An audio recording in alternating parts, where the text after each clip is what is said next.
Anand general હોસ્પિટલની ઘોર બેદરકારી સામે આવી છે, જ્યાં એક ઇન્ડોર પેશન્ટ દાખલ હતું અને તેના પગને ઉંદરે કોતરી ખાધું છે. અમે આપને આ બતાવવાનો પ્રયત્ન કરીશું કે જે દર્દી છે તે પોતે તબીબ છે અને જે 75 વર્ષથી વધુ ઉંમર ધરાવતા જે વડીલ છે અહીંયા તેમના પગને ઉંદરે કોતરી ખાધો છે. ડૉક્ટર પોતે આ જે ઘટના છે તેમાં શિકાર બન્યો છે અને જે પ્રકારે અહીંયા લોહીના જે ધબ્બા પડેલા છે તે પણ અમે આપને બતાવવાનો પ્રયત્ન કરીશું. આજે જોઈને સમજી શકાય છે કયા પ્રકારની નિષ્કાળજી અહીંયા હોસ્પિટલ તંત્ર દ્વારા દાખવવામાં આવે છે.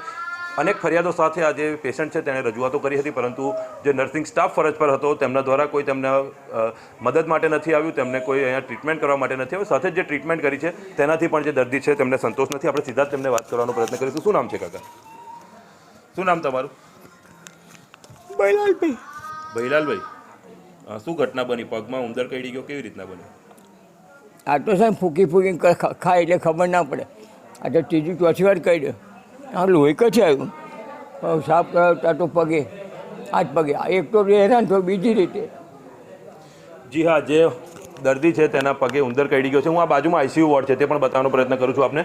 જે આઈસીયુ વોર્ડમાં જે અતિ ગંભીર દર્દીઓને રાખવામાં આવતા હોય છે, જ્યાં જે ઇન્ફેક્શન ન ફેલાય તેનું ખાસ ધ્યાન રાખવાનું હોય. પરંતુ અહીંયા એસીની ઉપર હું આપને બતાવવાનો પ્રયત્ન કરીશ કે કબૂતરે માળો બનાવ્યો છે અને જે અહીંયા આઈસીયુમાં રહેલા જે દર્દીઓ છે તેમની હાલત, તેમના સ્વાસ્થ્ય સાથે કેટલી મોટી જે કહીએ કે ગંભીર પ્રકારની છેડછાડ કરવામાં આવી રહી છે તે પણ એક અહીંયા મોટો સવાલ થઈને ઉભરી રહ્યો છે. શું આ પ્રકારે આણંદ સ્વસ્થ રહેશે? શું આ પ્રકારે આણંદ જનરલ હોસ્પિટલ સેવા આપશે દર્દીઓને? તે મોટો સવાલ અહીંયા ઉભરી રહ્યો છે. યશદીપ ગઢવી, ગુજરાત ફર્સ્ટ, આણંદ.